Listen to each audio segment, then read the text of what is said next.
नमस्कार।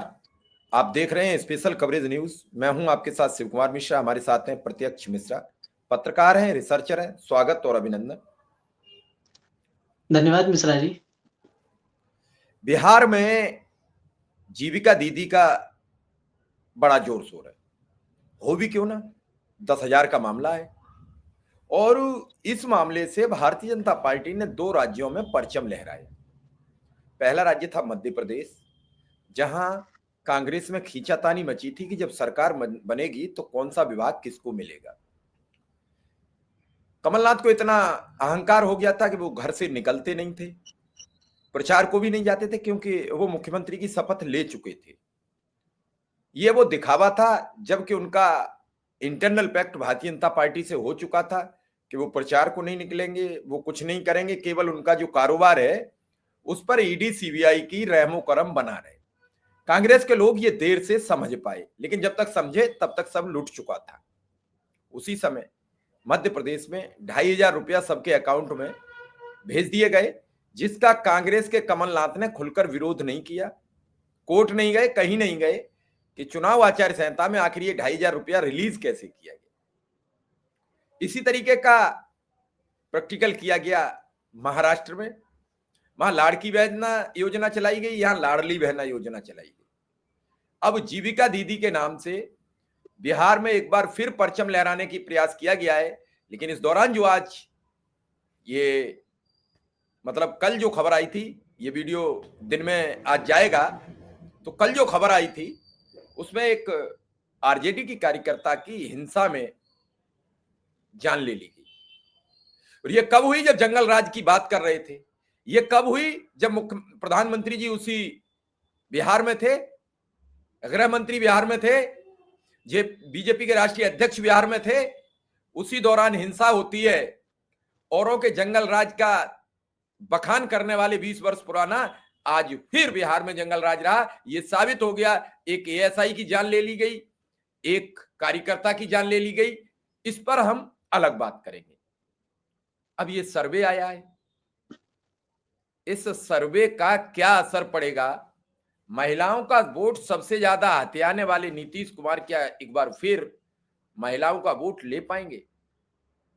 इसमें 3 चीजें अब तक सामने आई हैं। पहली तो ये सर्वे में एक चीज और सामने आई कि जहां जदयू के उम्मीदवार थे हैं, वहां 60-65 हजार महिलाओं के खाते में पैसा गया है, और जहां बीजेपी के उम्मीदवार हैं वहां 15-20 हजार महिलाओं के खाते में पैसा गया है। इस टाइप का भी शायद कुछ हुआ है। अगर हुआ है तो प्रत्यक्ष जी बच पाएंगे। लेकिन कुल मिला के लड़ाई बहुत कठिन हो गई है भारतीय और जनता पार्टी और जदयू के लिए।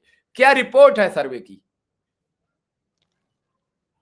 शुक्रिया मिश्रा जी, और आपके सभी तमाम दर्शकों का बहुत-बहुत शुक्रिया, आभार। एक सर्वे हुआ है वोटर वाइब का, तो उसमें वोटर वाइब ने जो भी अपना मेथोडोलॉजी अपनाई है, लेकिन मोटा-मोटा हम उसको समझते हैं इस तरह से। जैसे कि मान लीजिए अगर 100 लोगों की संख्या निर्धारित करें बिहार में, मैं केवल सिम्प्लीफाई हो डाटा इसलिए बता रहा हूँ।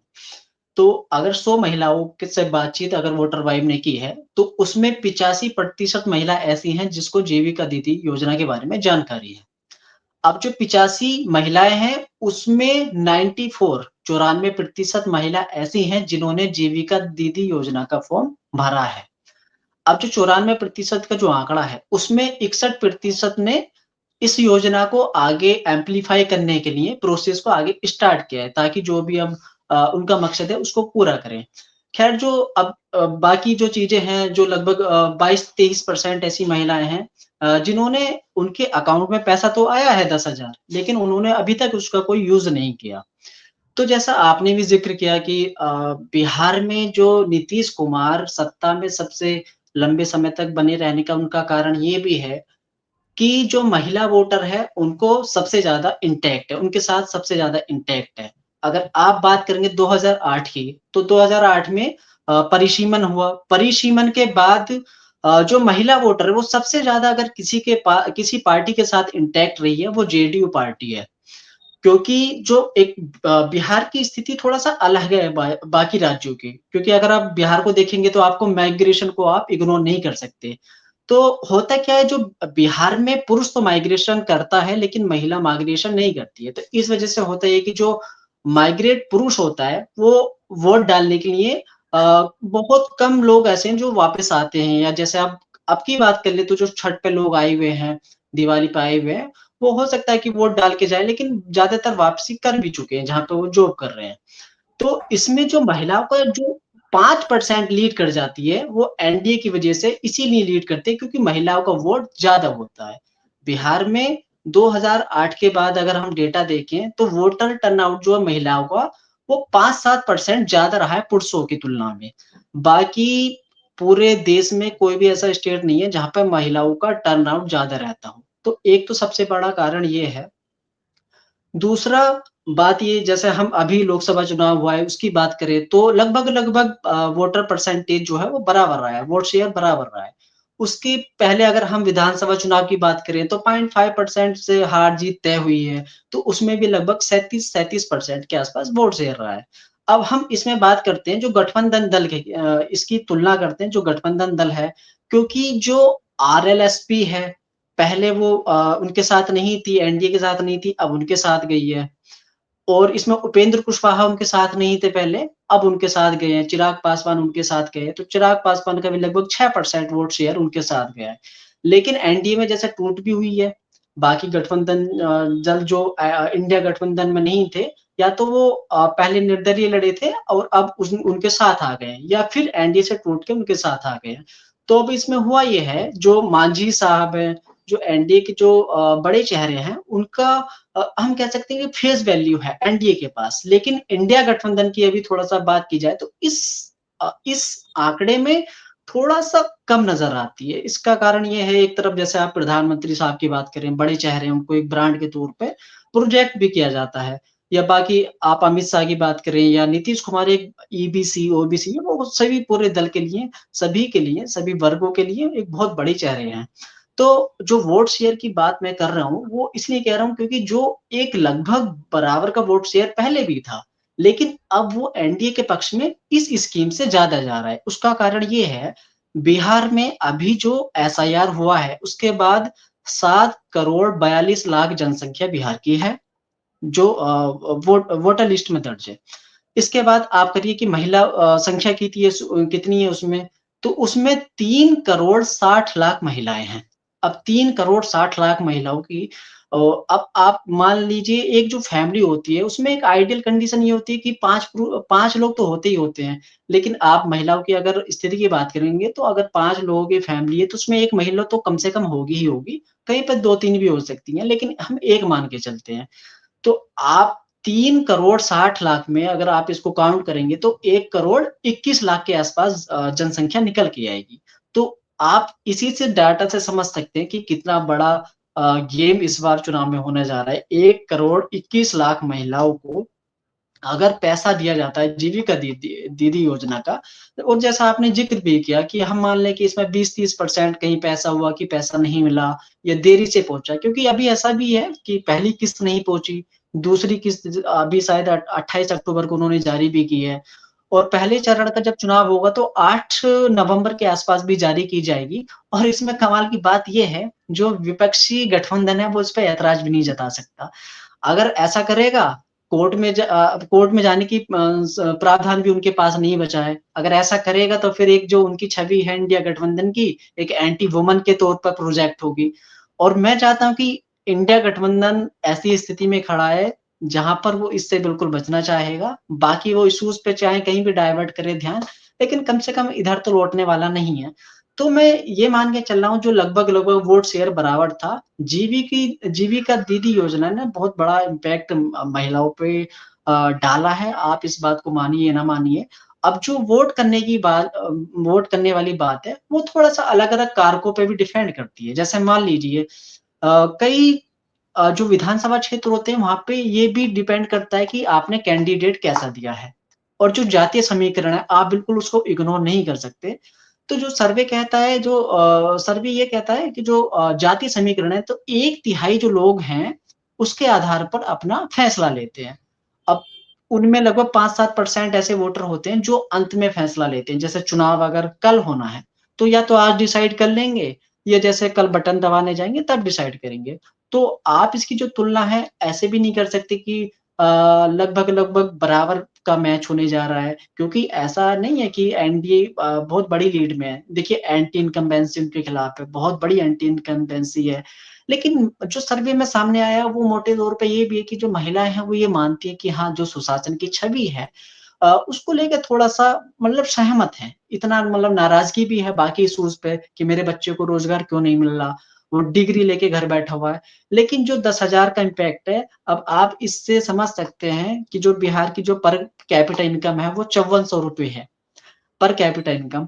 अब आप ₹10,000 उनको दे रहे हैं, तो कितना बड़ा मतलब आप एक तरह से दोगुना अमाउंट दे रहे हैं। जैसे आपने मध्य प्रदेश का ज़िक्र किया, महाराष्ट्र का ज़िक्र किया, तो आपने भी देखा होगा उन्होंने मुश्किल से ₹2,500 दिए एक किस्त के और फिर बाद में 3 महीने बाद फिर उस स्कीम को फ़ॉलो अप किया गया। लेकिन बिहार पहला ऐसा स्टेट है जहाँ पर एक मुश्त इतना बड़ा अमाउंट दिया जा रहा है। ऐसा पहला किसी राज्य में हुआ नहीं है जब ₹10,000 एक मुश्त दिए जा रहे हों। तो जहाँ पर बिहार की इतनी गरीबी है, पर कैपिटा इनमें इतना पिछड़ापन है, सब कुछ है, कास्ट सेंसस का डेटा हम सब जानते ही हैं, तो उनके लिए हम बिल्कुल इग्नोर नहीं कर सकते कि उस चीज़ पे वो जाएँगे या नहीं जाएँगे। तो बिल्कुल इस चीज़ में बिल्कुल ईमानदारी के साथ स्वीकार करना पड़ेगा, जो महिला वोटर है, उनके साथ जेडीयू के साथ इंटैक्ट है। चलिए देखते हैं, पिछली बार जो दोनों दलों का अंतर था, महागठबंधन और एनडीए का, वो मात्र 11,000 कुछ वोटों का था। ये वोट कभी भी पलट सकते हैं। चुनाव बहुत कांटे का हो रहा है। अगर जीविका दीदी भी उसी पर्पज से वोट कर गई, अगर जीविका दीदी ने वो चीज नहीं समझी, क्योंकि पिछले चुनाव में भी जो नीतीश और बीजेपी को वोट मिला तो उनके गठबंधन में ही चुनाव हुआ था, और ऐसे में शराबबंदी के बाद महिलाओं का रुझान नीतीश की तरफ हमेशा रहा है। तो क्या एक बार इस महिला मतलब आधी आबादी के जरिए फिर नीतीश 5वीं बार मुख्यमंत्री बनेंगे, या फिर ये अंतिम पारी होगी? देखिए मुख्यमंत्री तौर पर तो कहना बहुत-बहुत स्पष्ट नहीं होगा और मुझे ये कहने में संकोच भी नहीं है कि इस बार उनकी मुख्यमंत्री पद की दावेदारी तो कम से कम खत्म होने ही जा रही है, इतना तो मैं कह सकता हूँ। इसके अलावा आप कुछ भी आकलन कर लीजिए या कोई भी अनुमान लगा लीजिए। दूसरी बात ये है जो महिलाओं वोटर्स की हमने बात की, इनकम्बेंसी है और इसमें ऐसा भी नहीं है कि सभी जो महिलाएँ हैं, वो सभी शामिल हैं। होता क्या है जैसे अगर हम एक आईपी गुप्ता की पार्टी है, आईआईपी इनक्लूसिव इंडिया पार्टी, अगर उसकी बात करें तो जो पान समाज है लगभग उनका कुछ सीटों पे है जो वोट शेयर है। तो वो जो पान समाज की महिलाएँ हैं, इस बार जो है वो इंडिया गठबंधन के साथ हैं। तो आप इस चीज़ से समझ सकते हैं तो काफ़ी सारे मतलब इश्यूज़ हैं जिन पे मतलब चुनाव होने जा रहा है और एक चीज़ इसमें ये है जो लोकल उम्मीदवार होते हैं, उससे महिलाओं का कैसा कनेक्शन है, उसका वोटर के साथ कैसा कनेक्शन है, चुनाव इस पर भी निर्भर करता है। लेकिन जैसा आपने दूसरा सवाल इसमें ये किया कि क्या नीतीश कुमार 5वीं बार मुख्यमंत्री बनने जा रहे हैं, तो मुझे बहुत कहने में संशय नहीं होगा कि भारतीय जनता पार्टी लगभग-लगभग उन्हें ठिकाने लगाने भी जा रही है। आज जैसे आपने एक अमित शाह जी का बयान सुना भी होगा, जहाँ पे उन्होंने कहा कि आप जो है सम्राट चौधरी साहब को जिता दीजिए, उनको मोदी जी जो बहुत बड़ा पद देने जा रहे हैं। तो अब ये किस तरफ इशारा है, बिल्कुल, बिल्कुल स्पष्ट संकेत समझ में आ अमित भी शाह रहा जी है से ये मुझे क्यों लोगों नहीं, को। अमित शाह जी से लोग ये क्यों नहीं पूछ लेते कि फिर आपने ही अपने सबसे खास सम खास नित्यानंद राय को उन्हें हराने पे क्यों लगा दिया है? आप जिताने आए हो, वो उन्हें हराने पे लगे हुए हैं, तो पहले फाइनल तो करें कि जिताना है कि हराना है। बिल्कुल, बिल्कुल, सवाल तो काफ़ी सारे मतलब जायज़ हैं और आपने मतलब मैंने भारतीय जनता पार्टी का इस बार जो बिहार में चुनाव देखा, मुझे ऐसा लग ही नहीं रहा है कि वो बिहार में चुनाव प्रचार कर रहे हैं। ऐसा लग रहा है जैसे दिल्ली का जो या कहिए कि जो लोकसभा का चुनाव प्रचार होता है, उस तरह से कर रहे हैं। जैसा आतंकवाद का मुद्दा है, उस पे वो बोल रहे हैं लगातार। इसके अलावा जो जम्मू-कश्मीर का 370 का पता नहीं कहाँ-कहाँ से ऐसे मुद्दे जो जनता की ज़ुबान पे चढ़ ही नहीं रहे। बिहार राम की जनता मंदिर, चाहती है कि रोज़गार पे राम बात मंदिर। हो। राम मंदिर बिल्कुल जैसा आपने सही ज़िक्र किया, बुर्का, राम मंदिर, 370 ये आतंकवादी घुसपैठ ये जिसका चुनाव आयोग के पास खुद डेटा नहीं है कि कितने घुसपैठिए उसने बिहार एसआईआर के दौरान मिले। अब आपने जैसे पिछली कॉन्फ्रेंस भी सुनी होगी चुनाव आयोग की, तो हमें भी उम्मीद थी कि कम से कम चुनाव आयोग इतना तो करेगा कि बिहार से जो सबक लिए हैं उन पे बताएगा, या कितने घुसपैठिए बिहार में कम से कम मिले हैं 3 महीने की कवायद के बाद। लेकिन उन्होंने एक स्टेटमेंट तक नहीं दिया, उन्होंने केवल ये बोल दिया कि बिहार में जो अंतिम मतदाता सूची आई है, भाषा तो उनकी बिल्कुल ऐसी ही है, जैसे एक पॉलिटिकल पार्टी के प्रतिनिधित्व बोलते हैं कि जो बिहार की अंतिम मतदाता सूची है, उस पे बिल्कुल 0 आपत्ति आई है, तो इससे बहुत शुद्ध हो गई मतदाता सूची, जबकि ऐसा बिल्कुल नहीं होता है। होता मिश्रा जी यही है कि जब राजनीतिक दलों के बीएलए अगर वोटर की शिकायत लेके एईआरओ या ईआरओ के पास जाते हैं, तो उनकी शिकायत को इंडिविजुअल काउंट किया जाता है। उनको कहा जाता है कि भाई आप साइड हो जाओ, राजनीतिक दल के जो बीएलए होते हैं, उनको कहते हैं आप साइड हो जाओ, हम सुनवाई कर देंगे, हम समाधान कर देंगे। तो इस वजह से जो क्लेम और ऑब्जेक्शन का मामला है, उसमें यही है कि वो फिर जो शिकायत उसमें इंक्लूड नहीं होती है। चलिए, बड़ी महत्वपूर्ण जानकारी दी है। दर्शक इस वीडियो को समझें और देखें कि आखिर हम जो बता रहे हैं उसमें कितना दम है, तथ्य है, कितना रिसर्च के आधार पर है। इसी तरीके की हम खबरें लेकर प्रत्यक्ष मिश्रा के साथ आपके समक्ष आने का प्रयास कर रहे हैं। अगर आप खबरों को सराहेंगे तो निश्चित रूप से हम और अच्छी खबरों को प्रस्तुत करने का प्रयास करेंगे। आप हमें यह भी बताइए कि इस खबर में क्या कमी है, उन कमियों को भी सुधारने का प्रयास करेंगे ताकि एक अच्छा संदेश आप तक पहुंचे। फिलहाल इस खबर में इतना ही। प्रत्यक्ष जी का आभार, धन्यवाद, और जी, दर्शकों का भी बहुत बहुत बहुत-बहुत आभार, बहुत बहुत धन्यवाद।